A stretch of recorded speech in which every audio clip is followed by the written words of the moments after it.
আসসালামু আলাইকুম dear friend, আজকে আলোচনার বিষয় how to successfully complete the self assessment of SLCP Worldly or FSLM. SLCP Worldly or FSLM এর সেলফ অ্যাসেসমেন্ট কমপ্লিট করতে 10টা এরিয়াতে সেলফ অ্যাসেসমেন্ট করতে হয়, like facility profile, recruitment and hiring, working hours, wages and benefit, workers treatment, worker involvement, health and safety, termination, management system and above and beyond. আজকে আলোচনা করব facility profile. Facility প্রোফাইলের ভিতরে যেসব কোশ্চেনারিজ রয়েছে সেই কোশ্চেনারিজ নিয়ে আলোচনা করব। প্রথমে ইউজার আইডি পাসওয়ার্ড ব্যবহার করে এসএলসিপির self assessment portal Worldly like accredited হোস্টে প্রবেশ করব। ড্যাশবোর্ডে গিয়ে অ্যাসেসমেন্টে ক্লিক করলে অ্যাসেসমেন্ট এরিয়াগুলো চলে আসবে। প্রথমেই আসবে ফ্যাসিলিটি প্রোফাইল। যেহেতু আজ আমি ফ্যাসিলিটি প্রোফাইল নিয়ে আলোচনা করব, তাই ফ্যাসিলিটি প্রোফাইলকে সিলেক্ট করে এবং ফ্যাসিলিটি প্রোফাইলের ভিতরে যে কোশ্চেনারিজ রয়েছে সেগুলো আমরা একের পর এক দেখার চেষ্টা করব। ফ্যাসিলিটি প্রোফাইলে ক্লিক করলে প্রথমেই চলে আসবে স্টেপ সিলেকশন। স্টেপ সিলেকশনের ভিতরে ড্রপ ডাউন বাটনে ক্লিক করলেই দেখবেন অনেকগুলো অপশন আসছে, স্টেপ 1, স্টেপ 2, স্টেপ 3। যদি আপনি স্টেপ 1 করতে চান তাহলে স্টেপ 1 সিলেক্ট করবেন। স্টেপ 1 সিলেক্ট করলে প্রথম 8টা এরিয়া চলে আসবে, management system and above and beyond আসবে না। যদি স্টেপ 2 দেন তাহলে 9টা এরিয়া চলে আসবে, মানে ম্যানেজমেন্ট সিস্টেম সহ। আর যদি স্টেপ 3 দেন তাহলে টোটাল 10টা এরিয়াই চলে আসবে, মানে অ্যাবভ অ্যান্ড বিয়ন্ড সহ, যেটা আমি আগে দেখিয়েছিলাম যে 10টা এরিয়া আছে। যদি আপনি স্টেপ 1 দেন তাহলে 8 পর্যন্ত আসবে, মানে টার্মিনেশন পর্যন্ত আসবে। স্টেপ 2 দিলে ম্যানেজমেন্ট সিস্টেম সহ আসবে, স্টেপ 3 দিলে অ্যাবভ অ্যান্ড বিয়ন্ড সহ আসবে। এটা ডিপেন্ড করবে আপনার ব্র্যান্ডের উপরে, আপনার ম্যানেজমেন্টের উপরে, যে আপনি প্রতিষ্ঠানে কি আপনি স্টেপ 2 করতে চান না স্টেপ 3 করতে চান। আমরা স্টেপ 3 সিলেক্ট করে সামনের দিকে আগাচ্ছি। প্রথমে যে কোশ্চেনগুলো আসবে বেসিক ইনফরমেশন। প্রথমে 1 নম্বরে facility name as per business license. Business licence দ্বারা ফ্যাসিলিটি নেম লিখবেন, মানে আপনার প্রতিষ্ঠানের নাম লিখবেন। Facility street address as per business licence, মানে এখানে বাংলাদেশে তো স্পেসিফিকলি স্ট্রিট অ্যাড্রেস বলতে কিছু নাই, রাস্তার ঠিকানা এরকম না। আপনার যে ঠিকানাটা আছে সেটা লিখবেন। ফ্যাক্টরি যদি হয় নয়াপাড়া, কাশিমপুর, গাজীপুর, তো সেটা পুরো ঠিকানাটা এখানে লিখবেন। ফ্যাসিলিটি সিটি অ্যাড্রেস, মানে গাজীপুর সিটি থাকতে গাজীপুর সিটির ভিতরে, ঢাকা সিটির মধ্যে থাকলে ঢাকা সিটি। ফ্যাসিলিটি স্টেট বা প্রভিন্স অ্যাড্রেস 4 নম্বরে। এখানে প্রদেশ, বাংলাদেশে আসলে ওরকম প্রদেশ নাই, তো এই কোশ্চেনে facility state or province address as per business license. Business লাইসেন্সে প্রভিন্স বলতে কিছু নাই, নট অ্যাপ্লিকেবল দিবেন। 5 নম্বরে থাকবে ফ্যাসিলিটি জিপ কোড বা postal code.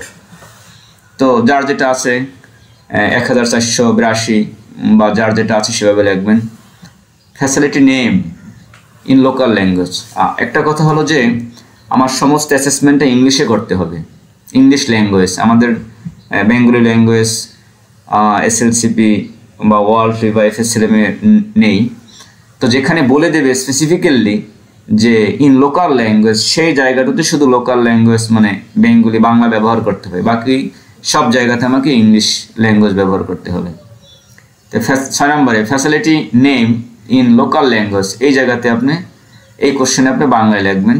Facility address in local language, এটাও বাংলায় লিখবেন। ফ্যাসিলিটি কান্ট্রি মানে Bangladesh. Facility geo location latitude, আর 10 নম্বরে আছে ফ্যাসিলিটি জিও লোকেশন লংজিটিউড, মানে ভৌগোলিকভাবে আপনার ফ্যাক্টরির অবস্থান কোথায় সেটা নির্ণয় করার জন্য এই 2টা কোশ্চেন। তাই বাংলা অর্থ হলো অক্ষাংশ আর দ্রাঘিমাংশ। এটা কিভাবে বের করবেন যে আসলে ভৌগোলিক লোকেশন আপনার কিভাবে আইডেন্টিফাই করবেন? এটার জন্য আমি আপনাকে ডান পাশে এই যে আপনাকে উদাহরণ দিয়ে দিয়েছি। আপনি গুগলে গিয়ে গুগল ম্যাপে ঢুকবেন, গুগল ম্যাপে ঢুকে লিখবেন একটা ফ্যাক্টরির নাম, আপনার ফ্যাক্টরির নাম লিখবেন। আমি এখানে ইয়ং অন ইন্ডাস্ট্রিজ বাংলাদেশ লিখছি, লেখার পরে এই যে চলে আসছে গুগল ম্যাপে এই যে young on industries Bangladesh limited নামে চলে আসলে এইখানে যে লাল অংশটা আছে এই অংশটা রাইট ক্লিক করবেন, খেয়াল রাখবেন রাইট কার্সরটা রাইট ক্লিকে ক্লিক করবেন। ক্লিক করলে এই যে অক্ষাংশ এবং দ্রাঘিমাংশ ল্যাটিটিউড এবং লঞ্জিটিউড চলে আসবে। এটা এখান থেকে কপি করে এই প্রথমটা অক্ষাংশ আর পরেরটা দ্রাঘিমাংশ বসিয়ে দেবেন। ফ্যাসিলিটি কন্ট্যাক্ট নেম মানে যার সাথে কন্ট্যাক্ট করবে, এটা জিএম হতে পারে, ইডি হতে পারে, হটিবার। কন্ট্যাক্ট টাইটেল তার পদবী কি, যার নাম দিয়েছেন সে কি জিএম এই স্টেটমেন্ট কমপ্লায়েন্স না ইডি ফ্যাক্টরির অথবা ম্যানেজার, যেই হতে পারে। ফ্যাসিলিটি ফোন নাম্বার, এটা আপনার রিসিপশনের ফোন নাম্বার বা ফ্যাক্টরি যদি কমন ফোন নাম্বার থাকে সেটা ব্যবহার করবেন। আওয়ার্স অফ অপারেশন মানে কত ঘন্টা অপারেশন হয়, কত ঘন্টা আপনার ফ্যাক্টরি চলে। Normal hours of operation per day, প্রতিদিনে নর্মাল কত, এখানে ওটি আসবে না, ওটি বাদে, তো 8 আওয়ার্স এরকম কোশ্চেনটা থাকবে। এই যে আমি কোশ্চেনটা কপি করে এখানে পেস্ট করে দিয়েছি, normal hours of operation per day. এখানে অপশন থাকবে, এই ব্ল্যাঙ্ক অপশনে আপনি লিখে দেবেন 8 আওয়ার্স, লিখে ক্লিক করবেন, অটো সেভ নিয়ে নেবে। 15 নম্বরে numbers of shift and hours of operation per for ইস, মানে ইস বলতে ইস শিফট মানে প্রতি শিফটে আপনার নর্মাল শিফট কত, যদি 2টা শিফট হয় এবং প্রতিটি শিফটের নর্মাল ওয়ার্কিং আওয়ার কত। আমার যদি 3টা শিফট হয় তাহলে লিখতে পারি যে 3 শিফট, ফার্স্ট শিফট 6টা থেকে আপনার 2টা পর্যন্ত, সেকেন্ড শিফট 2টা থেকে 10টা পর্যন্ত 10টা। Normal of shift and hours of operation for is peak operation, এখানে পিক অপারেশনের কথা বলছে। আপনার ফ্যাক্টরি কি 12 মাসে সেম ওয়েতে চলে, না একটা পিক সিজনে আপনার অনেক বেশি অপারেশন হয় 6 মাস, আর 6 মাস মানে খুব অল্প অল্প 2-4 ঘন্টা অপারেশন, এরকম পিক আপনার ফ্যাক্টরিতে যে প্র্যাকটিস আছে সেভাবে এটা পূরণ করতে হবে। এবার পিক অপারেশন মান্থ, যদি পিক সিজন থাকে তাহলে কোন মাস থেকে কোন মাস পর্যন্ত, জানুয়ারি টু জুন বা জুন থেকে ডিসেম্বর বা এপ্রিল থেকে জুলাই, যেটা হয় সেখানে পিক সিজনটা লিখবেন। না থাকলে আপনি লিখতে পারেন নট অ্যাপ্লিকেবল, অথবা লিখতে পারেন আমার মতো no peak season, round the year same. Assessment submission, submission type, এই দেখেন সাবমিশন টাইপ আমি কপি করে এখানে দেখিয়েছি। সাবমিশন টাইপ ক্লিক করলে এখানে 2টা অপশন আসবে, এসএ এবং জেএ। এসএ বলতে সেলফ অ্যাসেসমেন্ট আর জেএ বলতে জয়েন্ট অ্যাসেসমেন্ট। আপনার এই অ্যাসেসমেন্টটা কি আপনি নিজে করতেছেন, মানে ফ্যাক্টরি এমপ্লয়ি হয়ে আপনি নিজেই করতেছেন, না নিজে পারতেছেন না থার্ড পার্টিকে হায়ার করতেছেন?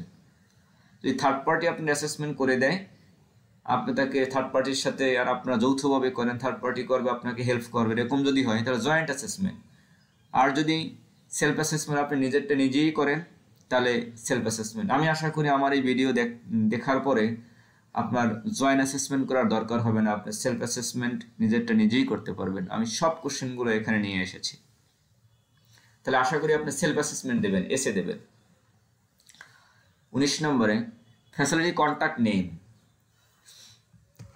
Who is submitted the self assessment, এই সেলফ অ্যাসেসমেন্টটা যে করেছে তার নামটা দেবেন। এখানে এটা এক্সিকিউটিভ হতে পারে, সিনিয়র ম্যানেজার হতে পারে, ম্যানেজারও হতে পারে, যেটা হোক।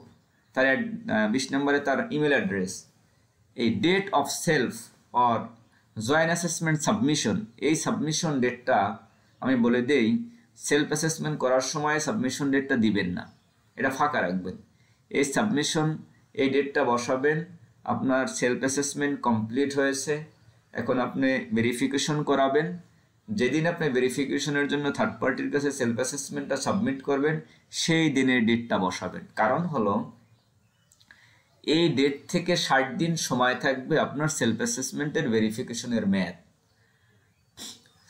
এখন আপনি ফেব্রুয়ারি মাসেই যদি সেলফ অ্যাসেসমেন্ট ডেটটা বসান, আর যদি 2 মাস ধরে আপনি 60 দিন ধরে আপনি কেবল সেলফ অ্যাসেসমেন্টই করেন, আর যেদিন সাবমিট করবেন সেই দিন তো অলরেডি 60 দিন ওভার হয়ে যাবে, তখন ওই অডিট ফার্ম আর যে 60 দিন সময় পাবে সেলফ অ্যাসেসমেন্ট, সেই সময়টা সে পাচ্ছে না। কারণ আপনি আগেই 2 মাস মানে এক্সপায়ার করে ফেলছেন, 2 মাস নষ্ট করে ফেলছেন, সেক্ষেত্রে এই 21 নম্বরের সাবমিশন ডেটটা সেলফ অ্যাসেসমেন্ট, এটা কিন্তু সেলফ অ্যাসেসমেন্ট ডেট না, সাবমিশন ডেট, যেদিন আপনি সাবমিট করবেন সেই দিনের ডেট বসাবেন, ঠিক আছে, এটা ফাঁকা রাখবেন। Where workers representative or workers involved in the self or joint assessment was workers representative। 22 নম্বর হলো কি আপনার এই সেলফ অ্যাসেসমেন্টে বা জয়েন্ট অ্যাসেসমেন্ট ওয়ার্কার অথবা ওয়ার্কার রিপ্রেজেন্টেটিভ মানে পিসি কমিটি কি ইনভলভ আছে। এখানে আমরা অনেকে কনফিউশন হয়ে যাই, আসলে কি দেবো কি দেবো না, আসলে কি এসএলসিপি চাচ্ছে নাকি যে সেলফ অ্যাসেসমেন্ট করতে হলে পিসি কমিটিকে সাথে রাখতে হবে, না এরকম কোনো রিকোয়ারমেন্ট নেই, আপনি নো দিবেন, এটাও কনফিউশনাল কোশ্চেন। অনেকে মানে পার্টিসিপেশন কমিটি ইনভলভ না থাকলেও মনে করে যে এটা মানে থাকা দরকার, এটা অনেকে ইয়েস দেয়, আসলে নো দিবেন, মানে দরকার নাই। এবার আসে বিল্ডিং স্ট্রাকচার। এই বিল্ডিংয়ের গঠন নিয়ে আসলে আমার বিশ্লেষণ করার তেমন কিছু নেই, যার ফ্যাক্টরি যতগুলো বিল্ডিং আছে সেইভাবে সে দেবে। 23 নম্বরে total number of building on site, একটা লাইসেন্সের ভিতরে 5টা বিল্ডিং থাকলে সে 5 লিখবেন। নাম্বার অফ প্রোডাকশন বিল্ডিং, 5টার ভিতরে প্রোডাকশন থাকতে পারে, 2টা অন্যান্যটা অন্যরকম থাকতে পারে, প্রোডাকশন বিল্ডিং যে করেছে সেই করে দেবেন। Number of warehouse on site, warehouse আছে কয়টা সেটা।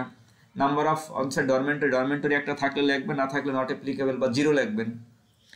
Number of offsite building, offsite housing, seats occupied by worker manage or control by the facility, মানে হলো মানে প্রিমিসিসের ভিতরে হাউজিং নাই বাট হাউজিং আছে যেখানে ওয়ার্কাররা থাকে এবং ম্যানেজমেন্ট মনিটরিং করে, এই ফ্যাক্টরির ওয়ার্কারদের জন্যই বাইরে হাউজিং আছে, যদি এরকম থাকে তাহলে ইয়েস দেবে, না থাকলে না দেবেন, নো দেবেন। নাম্বার অফ অফসাইট হাউজিং, আচ্ছা একই কোশ্চেন 28 নম্বর। 29 নম্বরে is there an onsite canteen or eating area, ফ্যাসিলিটির ভিতরে কি ক্যান্টিন এবং ডাইনিং, মানে হলো ক্যান্টিন ডাইনিং মানে খাবার ঘর, ক্যান্টিনের ঘর কি সব আছে। আমরা ক্যান্টিন আর ডাইনিং একটাই দেখাই নর্মালি, মানে অনেক স্পেস থাকে, তো এখানে শুধু ইএস আছে, শুধু আছে অন। আপনি যদি এই ড্রপ ডাউন বাটনে ক্লিক করেন দেখেন অপশন চলে আসবে, yes onsite eating area only, onsite canteen area only, onsite eating and canteen area only. অবশ্যই আমরা দেবো হলো onsite canteen and eating area, আমাদের দুইটাই আছে।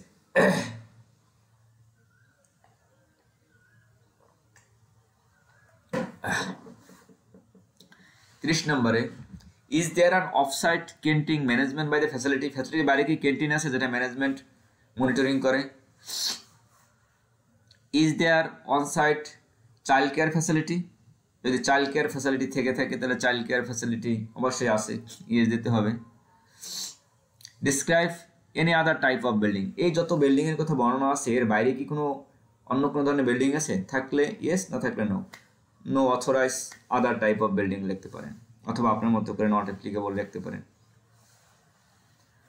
ফ্যাসিলিটি এরিয়া, এখন স্কোয়ার মিটার চাচ্ছে যে কত স্কোয়ার মিটার, এগুলো টোটাল ফ্যাসিলিটি এরিয়া স্কোয়ার মিটারে লিখবেন। Please enter any additional building related comments here, যদি এডিশনাল বিল্ডিং থাকে নিচে কমেন্টসে লিখে দেবেন। Is this facility owned or manage by a women, মানে ফ্যাসিলিটির মালিক কি ফিমেল না মেল, মানে ওমেন না মেন। যদি ওমেন হয় তাহলে ইয়েস, আর ওমেন না হলে নো লিখবেন। Facility is in a multi floor building, এটা কি আসলে কি বিশাল শেড না ফ্লোর আছে, 2 তলা 3 তলা 4 তলা এরকম হয়। যদি মাল্টি ফ্লোর হয়, একের অধিক ফ্লোর হয় তাহলে ইয়েস দেবেন। নাম্বার অফ অল ফ্লোর, কতগুলো ফ্লোর আছে।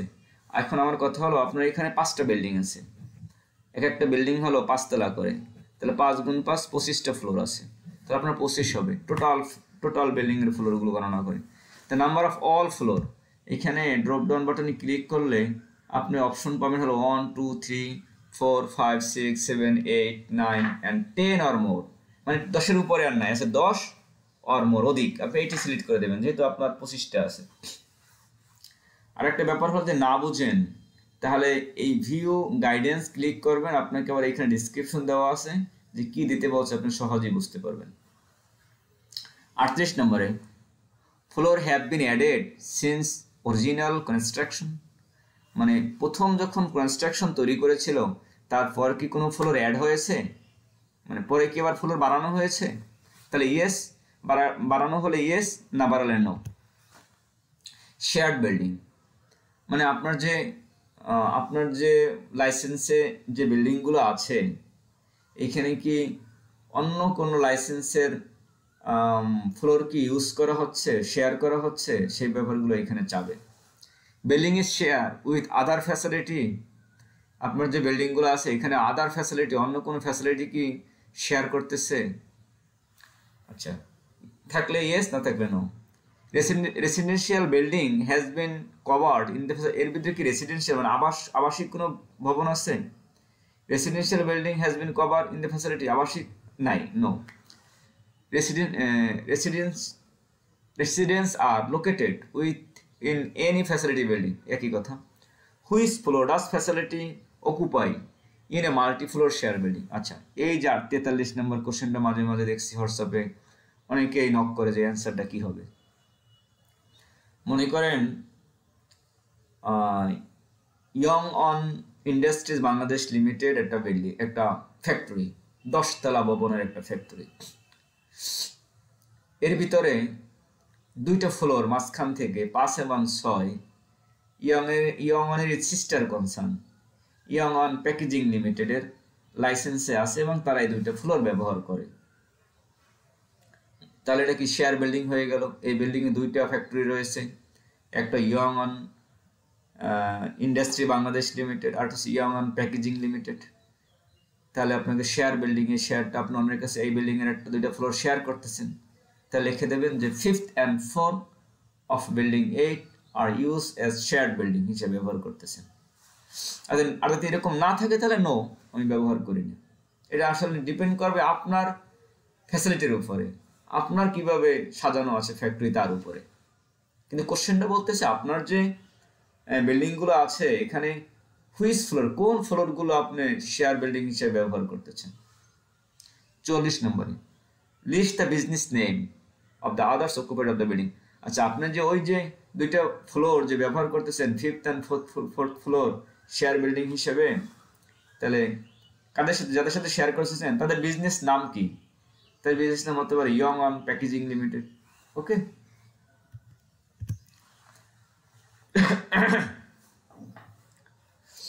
45 নম্বর has any new construction been added in the building? Background হচ্ছে past 3 year, মানে এর ভিতরে কি কোনো প্রিভিয়াস 3 বছরের ভিতরে নতুন কোনো কনস্ট্রাকশন অ্যাড হয়েছে? হলে ইয়েস, না থাকলে না। What is the construction date of the oldest building of the facility occupies? মানে আপনার এখানে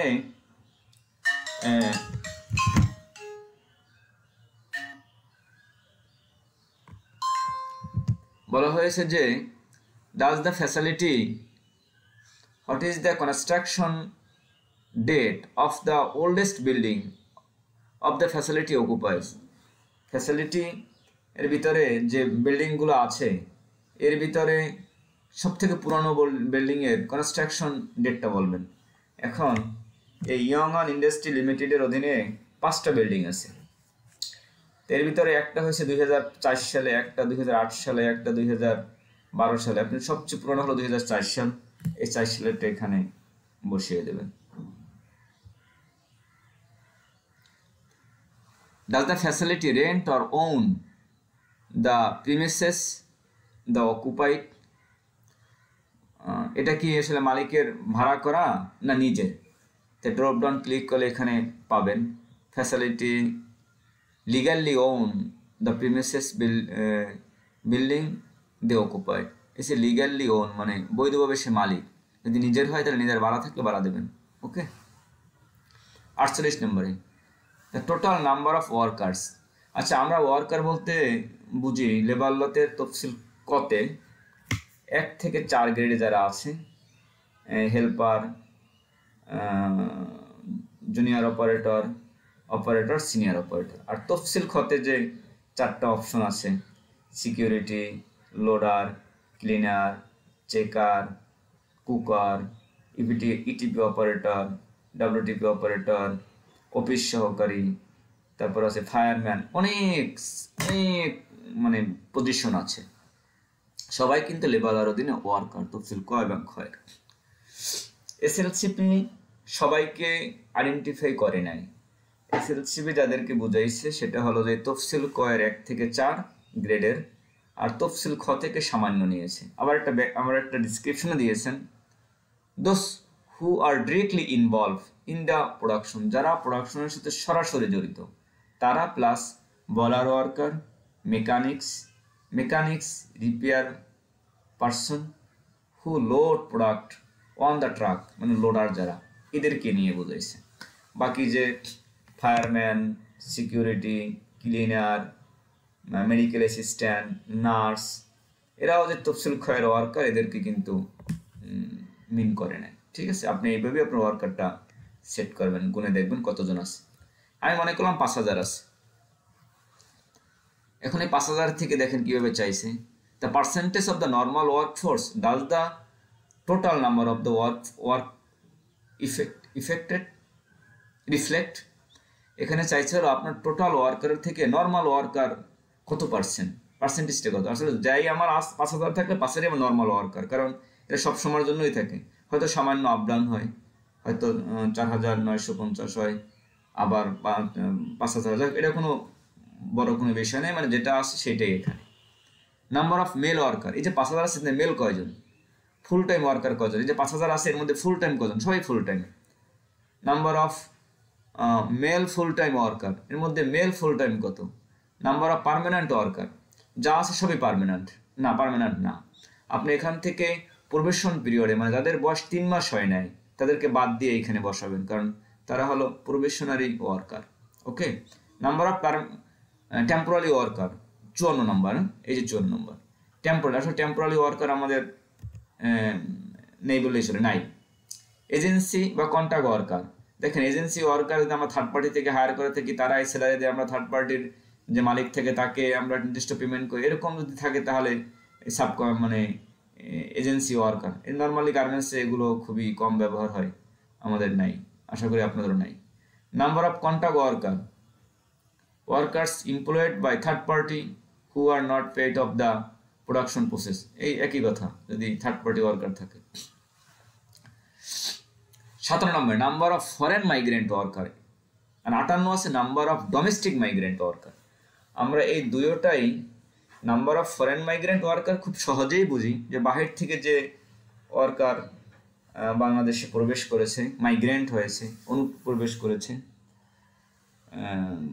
ফরেন ওয়ার্কার। বাংলাদেশে ফরেন ওয়ার্কার নাই, আপনারা লেখেন যে 0, কিন্তু ডোমেস্টিক মাইগ্রেন্টের ওয়ার্কার লেখেন 100%, অথবা অনেকে না বুঝে 0ও দেন। এটা না, ডোমেস্টিক মাইগ্রেন্ট হলো মানে বাংলাদেশের ভিতরেই অন্য জেলা থেকে মাইগ্রেন্ট হয়ে এইখানে এসেছে। লাইক আমি গাজীপুরে জব করি, গাজীপুর আমার মানে আমার সিটি না, আমার সিটি হলো রাজশাহী, আমি রাজশাহীতে আমার বাড়ি, আমি জবের খাতিরে রাজশাহী থেকে মাইগ্রেন্ট হয়ে গাজীপুরে এসে জব করতেছি, আমি হলাম ডোমেস্টিক মাইগ্রেন্ট ওয়ার্কার। আর গাজীপুরের যার বাড়ি, গাজীপুরে থেকেই তার গাজীপুরেতে জব করতেছে, এরা মাইগ্রেন্ট ওয়ার্কারের মধ্যে পড়বে না, এরা হলো যে এই এলাকারই ওয়ার্কার। তাহলে number of domestic migrant worker হলো আপনার যে ওয়ার্কার আছে, আপনার ফ্যাক্টরিতে গাজীপুরে হয়, তাহলে গাজীপুরের ওয়ার্কার যদি থাকে 5000 ওয়ার্কার ভিতরে 2000 গাজীপুরের থাকে, তাহলে বাকি 3000 যারা আছে হলো migrant worker, domestic migrant worker, মানে অন্য জেলা থেকে তারা মাইগ্রেন্ট হয়ে এসেছে। ওকে, আশা করি ক্লিয়ার হয়েছেন। Number of male domestic migrant worker, তাহলে এই যে আপনার মাইগ্রেন্ট ওয়ার্কার 3000, এর মধ্যে মেল কয়জন?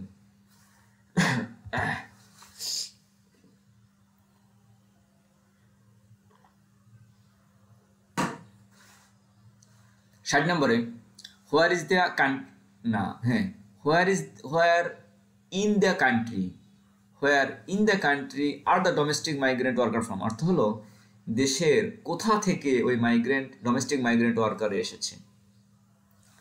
তাহলে এসেছে হলো আপনার গাজীপুরে ফ্যাক্টরি হলে দেখবেন যে সিরাজগঞ্জ, বগুড়া, রংপুর, রাজশাহী, বরিশাল, পাবনা, যে যেখান থেকে যদি এসে থাকে আপনি কয়েকটা জেলার এখানে নাম লিখে দেবেন, মানে হলো এই ডোমেস্টিক মাইগ্রেন্টটা হয়েছে দেশের কোন কোন এলাকা থেকে সেটা চাচ্ছে এখানে। Number of worker paid by unit, আচ্ছা আপনি যদি পিস রেটে দিয়ে থাকেন তাহলে কতজনকে পিস রেট দেন, 5,000 এমপ্লয়ি থাকলে মান্থলি স্যালারি দেন কয়জন আর পিস রেট দেন কয়জন সেটি এখানে লিখবেন। পিস রেট না থাকলে not applicable. Number of workers under probation, ওই যে বলছিলাম যে 3 মাস বয়স হয় না এরকম কজন আছে, 5,000 থেকে যদি 300 হয় বা 400 হয় তাহলে 400 সংখ্যা এখানে লিখবেন যে probation worker. Number of casual worker 0।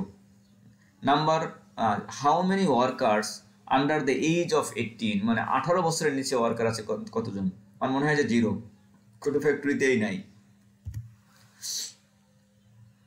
Worker demography, এখানে আরও কিছু কোশ্চেন আছে। Number of worker who are training appendix, মানে আপনাকে শিক্ষাধীন অবস্থায় মানে অ্যাপেন্ডিক্স ওয়ার্কার আছে কজন, নাই, অ্যাপেন্ডিক্স থাকে না নর্মালি, প্রবেশন পিরিয়ডে 3 মাস থাকে তারপরে স্থায়ী হয়ে যায়, এটা 0। নাম্বার অফ ওয়ার্কার, আর যদি আপনার থেকে থাকে তাহলে আপনি সংখ্যা বসাবেন। Number of worker who are pregnant, মানে প্রেগনেন্ট ওয়ার্কার আছে কয়জন। Number of worker who are currently on maternity লিভে আছে কয়জন, 68। Number of worker who have return to work from maternity leave থেকে রিটার্ন করছে কয়জন, সব সংখ্যা আপনি ফাইল দেখে রেজিস্টার দেখে বসাবেন। Number of worker who is disclose disable, মানে সে ডিজেবল হিসেবেই সে পরিচিতি দিয়েছে, নিয়োগই হচ্ছে ডিজেবল হয়ে, অথবা পরবর্তীতে সে ডিজেবল হয়ে গেছে মানে অক্ষম, এরকম লোক আছে কয়জন, ডিজেবল প্রতিবন্ধী যেটা বলে। নাম্বার অফ রিফিউজি স্ট্যাটাস, মানে রিফিউজি মানে উদ্বাস্তু, যেমন রোহিঙ্গা এরকম থাকলে কজন আছে।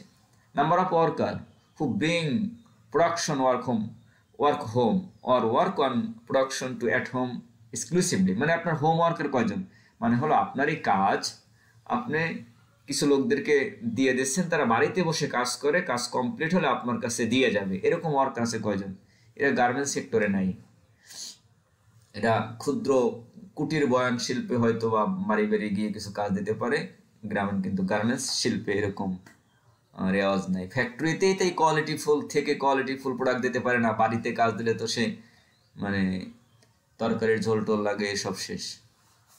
এবার সুপারভাইজার সেম ভাবে, নাম্বার অফ সুপারভাইজার কতজন আছে, নাম্বার অফ মেল সুপারভাইজার কতজন আছে, number of foreign migrant supervisor মানে বাহির থেকে সুপারভাইজার আসছে কজন, এটা 0। Number of male foreign migrant supervisor মানে এর মধ্যে মেল কয়জন। এবার নাম্বার অফ ম্যানেজার কজন, নাম্বার অফ মেল ম্যানেজার কজন। ওকে, এবার হচ্ছে গভর্নমেন্ট প্রোগ্রাম 80 নম্বরে। Does the facility accept worker from the government facilitated, মানে সরকারি কোনো সংস্থা থেকে আপনাকে ওয়ার্কার দিচ্ছে এরকম ওয়ার্কার কয়জন আছে। আগে থাকলে ইয়েস বা নো, থাকলে ইয়েস, না থাকলে নো, যে গভর্নমেন্ট থেকে আপনাকে ওয়ার্কার দিচ্ছে। How many nationalities are represent among worker supervisor, মানে আপনার যে ওয়ার্কার সুপারভাইজার আছে এর মধ্যে কত ধরনের জাতীয়তা আছে, মানে এরা ফরেন মাইগ্রেন্ট ওয়ার্কারের মতো, যে আমাদের দেশে নর্মালি একটাই জাতীয়তা বাংলাদেশি, আমাদের অন্য কোনো জাতীয়তা বাংলাদেশের মধ্যে নেই। আচ্ছা, অ্যাপ্রক্সিমেটলি পার্সেন্টেজ অফ ওয়ার্কার, তাহলে ওই জাতীয়তার বাংলাদেশের মধ্যে পার্সেন্টেজ কত, আমাদের একটাই জাতীয়তা বাংলাদেশি এবং আমার পার্সেন্টেজ 100%, আমাদের সুপারভাইজারও 100%, তাহলে 83তেও 83তেও 100% হবে, 84 100% হবে। ল্যাঙ্গুয়েজ নিয়ে কথা এবার। How many languages must be spoken by supervisor and management in order to effectively communicate with all worker, মানে সমস্ত ওয়ার্কার সাথে ম্যানেজমেন্ট এবং সুপারভাইজাররা যে কমিউনিকেশন করে, এটার কমিউনিকেশনের কয়টা ল্যাঙ্গুয়েজ আছে, হাউ মেনি ল্যাঙ্গুয়েজ, কতগুলো ল্যাঙ্গুয়েজ আছে। যদি আপনার ফ্যাক্টরিটা মানে বাইরের ম্যানেজমেন্টের হয়, শ্রীলঙ্কান থাকে, চাইনিজ থাকে, তাহলে কিন্তু মানে মাল্টিপল ল্যাঙ্গুয়েজ হয়ে যায়, মানে বাংলা তো আছেই, তারপর হয়তো চাইনিজ অথবা হিন্দি অথবা ইংলিশ। যদি আপনারা যদি সবাই বেঙ্গলি থাকে, বাংলাদেশিতে থাকে, তাহলে একটাই language. Number of how many language, যদি আপনার 2টা ল্যাঙ্গুয়েজ ইউজ হয়, 2টা, একটা হলে একটা। আমি আশা করি যাদের বাংলাদেশি ফ্যাক্টরিতে একটাই হয় এবং বাইরের কোনো ফ্যাক্টরিতে 2টা থাকে। প্রাইমারি ল্যাঙ্গুয়েজ, যদি 2টা ল্যাঙ্গুয়েজ হয় তাহলে প্রাইমারি ল্যাঙ্গুয়েজ বেঙ্গলি, কারণ বাংলা ভাষায় বেশি লোক কথা বলে। তাহলে পার্সেন্টেজ কত, এই 5000-এর ভিতরে কত পার্সেন্ট প্রাইমারি ল্যাঙ্গুয়েজে ইউজ করে, হয়তো 5000-এর ভিতরে 4900 জনই বাংলায় কথা বলে, তাহলে পার্সেন্টেজটা কত আসে, 98 পয়েন্ট সামথিং, সেটা বসাবেন। Place forward approximately percentage of supervisor who can communicate in the primary language, সুপারভাইজারের ভিতরে কত পার্সেন্ট এই যে বাংলা ভাষায় প্রাইমারি ল্যাঙ্গুয়েজে ব্যবহার করে। Primary language spoken by facility management, তার ফ্যাসিলিটি ম্যানেজমেন্টের কজন ব্যবহার করে এই প্রাইমারি ল্যাঙ্গুয়েজটা। ওকে, আর যদি একটাই ভাষা থাকে তাহলে সব কিন্তু 100% হবে, আর দুইটা ভাষা থাকে তাহলে পার্সেন্টেজ হিসাব করে আপনি আলাদা আলাদা পার্সেন্টেজ বসাবেন। আমার মনে হয় বুঝতে পেরেছেন। আমি তো আবার ক্লিয়ার করি, যদি আপনার ফ্যাক্টরি সিস্টেমে দুইটা ল্যাঙ্গুয়েজ ইউজ হয়, বেঙ্গলি এবং ইংলিশ, বেঙ্গলি অথবা অর চায়না, বেঙ্গলি আর হিন্দি, তাহলে দুইটা ল্যাঙ্গুয়েজের ভিতরে কত পার্সেন্ট মানে ফার্স্ট ল্যাঙ্গুয়েজ মানে বাংলা ভাষা ব্যবহার করে সেই পার্সেন্টেজগুলো এখানে দেবেন। আর যদি একটা ল্যাঙ্গুয়েজে ব্যবহার হয় তাহলে সবগুলোতেই 100% বসবে। ওকে। অপারেটিং লাইসেন্স এ লিখে দিছে অপারেটিং লাইসেন্স বা registration is available and up to date. Operating license কি আপনার অ্যাভেলেবেল আছে এবং এটা কি আপডেট আছে না না এক্সপায়ার হয়ে গেছে? অবশ্যই আছে, ইয়েস। এইখানে আপনাকে অপারেটিং লাইসেন্স বলতে ফ্যাক্টরি লাইসেন্সকে বুঝেছে, ট্রেড লাইসেন্স না। অনেকে আবার ট্রেড লাইসেন্স দিয়ে দেয়। অপারেটিং লাইসেন্স রেজিস্ট্রেশন নাম্বার, এখানে দেখেন এইখানে এই কোশ্চেনটা নিচে যখনই আপনি আসবেন এই ড্রপ ডাউন বাটনে ক্লিক করলে এরকম অপশন আসবে, আপনি ফ্যাসিলিটি লাইসেন্সটা এখানে বসিয়ে দেবেন 3331। আমি এখানে একটা নাম্বার বসাইছি আমার মতো করে, আপনার অপারেটিং লাইসেন্সের নাম্বার আছে সেটা বসাবেন। এবং এইখানে দেখেন আপলোডের একটা অপশন থাকবে, এই আপলোড বাটনে ক্লিক করে আপনি লোকেশন দেখিয়ে দিয়ে এই লাইসেন্সটা আপলোড করে দেবেন। ওকে। এরপর আসবে লেবার ইন্সপেকশন বুক 92, এটা একটা confusional question. Does the facility maintain a valid labor inspection visit book record in line with legal requirement? মানে লেবার ইন্সপেকশন থেকে আপনাদের কোনো inspection valid labour inspection visit book মানে লেবার ইন্সপেকশন থেকে ভিজিট করে এরকম কোনো বুক কি আছে? অনেক সময় লেবার ইন্সপেক্টর ফ্যাক্টরিতে আসে, এসে একটা রিপোর্ট করে, কিন্তু রিপোর্ট করে দিয়ে যায়, কিন্তু আসলে এটা তাদের ব্যাপার, কখন আসবে না আসবে, ইন্সপেক্টর আসলে সে ফ্যাক্টরি ভিজিট করবে না করবে সে তাদের ব্যাপার। বাট আমাদের এমন কোনো লিগাল রিকোয়ারমেন্ট নাই যে একটা লেবার ইন্সপেকশন বুক তৈরি করতে হবে, মেনটেন করতে হবে, প্রতিনিয়ত এটা আপডেট রাখতে হবে, এরকম আমাদের লেবার লতে এরকম কোনো নির্দেশনা নাই। তো এটা আপনাকে লিগাল লতে আসে না, লিগাল রিকোয়ারমেন্ট নাই। মানে লেখছে record inline with legal requirement, এটা কি লিগাল রিকোয়ারমেন্টের সাথে যায়? মানে তার লিগাল রিকোয়ারমেন্ট আপনাকে বলছে, অতএব এটা নো, আমার এরকম রিকোয়ারমেন্ট নাই। এটি ইয়েস দেয়, কারণ ইয়েস এই অর্থে দেয় যে লেবার ইন্সপেক্টর থেকে থেকে অনেক ইন্সপেক্টর এসে ফ্যাক্টরি ইন্সপেকশন করে এবং তারা রিপোর্ট দিয়ে যায়, এই অর্থে রেখে যে ইয়েস আমাদের আছে। বাট এটা থাকলেও এটা লিগাল রিকোয়ারমেন্টের সাথে যায় না, মানে record inline with legal requirement, inline না লিগাল রিকোয়ারমেন্টের সাথে, এটা আমরা নো দেব। আচ্ছা, এবার আসে social audit and certification. How many social audit, আপনার সোশ্যাল অডিট কতগুলো আছে আর স্ট্যান্ডার্ড কতগুলো আছে? যদি আপনার বিএসসিআই, সেডেক্স, র্যাপ, সিটিপ্যাড, বিএসসিআই, সেডেক্স, র্যাপ, তারপরে এসএ 8000, 4টা থাকলে 4টা দেবেন, 3টা থাকলে 3টা দেবেন। হাউ মেনি, এর মধ্যে স্টিল ভ্যালিড, এর মধ্যে বর্তমানে ভ্যালিড আছে কয়টা, মানে এক্সপায়ার হয়ে যায় না এমন আছে কয়টা? 4টা যদি এক্সপায়ার না হয়ে থাকে 4টা, যদি একটা এক্সপায়ার হয়ে থাকে তাহলে বাকি 3টা দেবেন। এবারে বলছি please provide information on the still valid independent certification বা স্ট্যান্ডার্ড। তো আপনি এখানে দেখবেন স্ট্যান্ডার্ডে ক্লিক করবেন, দেখবেন অনেকগুলো অপশন আসবে, বিএসসিআই, সেডেক্স, র্যাপ, প্রায় 20টা-25টা আসবে। আপনার বিএসসিআই থাকলে বিএসসিআই এখানে ক্লিক করে সিলেক্ট করে দেবেন। এইবার বলছে ফার্স্ট অডিট ডেট, এই বিএসসি এর ফার্স্ট অডিট হয়েছে কবে, মানে প্রতিষ্ঠান শুরু থেকে, আর আজ 2000, প্রতিষ্ঠান শুরু হয়েছে 2004-এ, আর 2025-এ আপনার হলো এসএলসিপি ভেরিফিকেশনের অ্যাসেসমেন্ট করতেছেন ভেরিফিকেশনের জন্য। এর মধ্যে আপনার বিএসসিআই অডিট হয়েছে অনেকগুলো, এর মধ্যে অনেকগুলো মাল্টিপল অডিটের মধ্যে সর্বপ্রথম অডিট হয়েছে কয় সালে? যদি আপনার ফ্যাক্টরিতে বিএসসিআই 2010 সাল থেকে চালু করে থাকেন, সেই 10 সালের ডেটটা এখানে বসাবেন যে 10 ফেব্রুয়ারি 2010, মানে সে প্রথম কবে হয়েছে সেইটা। এবার বলছে লেটেস্ট অডিট ডেট, সর্বশেষ হয়েছে কত? যদি 25 সালে হয়ে থাকে 25 সালে, 24 সালে, 25-এ। অডিট ফার্ম কারা করছিল? International associate limited, GSCS, SGS, VB, কারা করছে সেটা। রেজাল্ট কি? বি, সি, এ। সার্টিফিকেট এই দেখেন আমি লিখছি here I attested latest BSc audit report, এবং এই যে আপলোড বাটনে ক্লিক করে ডান পাশে আপলোড বাটন আছে না, এই যে আপলোড বাটনে ক্লিক করে আমি অ্যাড করে দিয়েছি।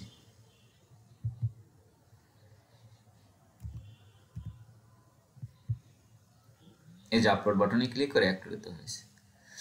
আচ্ছা আমি শুধু একটা দেখালাম বিএসসিআই, এরকম আবার অপশন আসবে, আবার ক্লিক করবেন সেডেক্স, আবার এরকম চাবে প্রথম অডিট হিসেবে করবে, লাস্ট অডিট করবে, অডিট ফার্ম করা, অডিট রেজাল্ট কি, অডিট সার্টিফিকেট, আবার এরকম লিখে এখানে আপলোড বাটনে ক্লিক করে আপলোড করে দিবেন, আবার অ্যাপের চাবে, আবার এসে 8000-এর যা আছে সব এরকম। আমি একটা দিয়ে উদাহরণ দিয়ে বুঝিয়ে দিচ্ছি।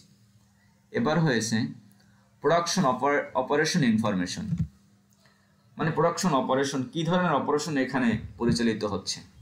অ্যাপেরাল, footwear, industry activities, home tex, normally অ্যাপেরালসে শুধু সিলেক্ট করে দেবেন, আর বাকিগুলো এইভাবে পড়ে থাকবে, এখানে সুস এভাবে পড়ে থাকবে, এটা আমার কিছু করার নাই। এবার হচ্ছে ইন্ডাস্ট্রি অ্যাক্টিভিটিস, আপনার যে এর মধ্যে কী অ্যাক্টিভিটিস আছে সেই অ্যাক্টিভিটিসগুলো চুজ করে দেবেন। ম্যানুফ্যাকচারিং ওয়ারিং অ্যাপেরালস, এটা আপনি চুজ করবেন, এটা আপনার ওয়ারিং অ্যাপেরালস। কিন্তু ওয়েভিং টেক্সটাইল যদি থাকে তাহলে ওয়েভিং টেক্সটাইল দেবেন, সে বাকিগুলো চুজ থাকবে, কিছু করার নাই। প্যাকেজিং থাকলে সে প্যাকেজিং দেবে, মেটাল প্রসেস থাকলে মেটাল প্রসেসিং দেবেন, বাকিগুলো চুজ থাকবে। এখানে আপনার প্রসেস যে ইন্ডাস্ট্রিয়াল অ্যাক্টিভিটি সেইটা আপনি সিলেক্ট করবেন। এবার ফ্যাসিলিটি প্রোফাইল মানে প্রসেস, আপনার এখানে প্রসেসগুলো কী কী আছে। এখন আপনার অ্যাপেরালসে আছে, অ্যাপেরালসের ভিতরে আপনার কী কী আছে অনেকগুলো কোশ্চেন পাবেন এখানে। Does the facility include sandblasting in its the প্রসেসের ভিতরে কি স্যান্ডব্লাস্টিং আছে? যদি থাকে তাহলে এই চুজ বাটনে ক্লিক করে ইয়েস দেবেন, না থাকলে নো। কাটিং থাকলে কাটিংয়ে ইয়েস দেবেন, না থাকলে দরকার নাই। সুইং থাকলে সুইং, প্রিন্টিং থাকলে প্রিন্টিং, এমব্রয়ডারি ডাইং থেকে ডাইং, যেগুলো আছে সেগুলো আপনি এইখানে সিলেক্ট করে এই ক্রস বাটন দেবেন। কেন ক্রস দেবেন? লেখছে select all that apply with a x, sorry cross না এক্স, মানে একটা এক্স দ্বারা আপনার অ্যাপ্লিকেবলগুলো সিলেক্ট করেন। আমার অ্যাপ্লিকেবল কাটিং, তাই আমি কাটিংকে এক্স দ্বারা সিলেক্ট করলাম। আমার অ্যাপ্লিকেবল সুইং, আমি সুইংকে সিলেক্ট করলাম। বাকি যে আমার অ্যাপ্লিকেবল না তা আমি সিলেক্ট করব না, তার চুজেস এরকম পড়ে থাকবে। ফ্যাসিলিটি মান্থলি ভলিউম কত? এই মান্থলি ভলিউম আপনি কীভাবে নির্ণয় করতেছেন?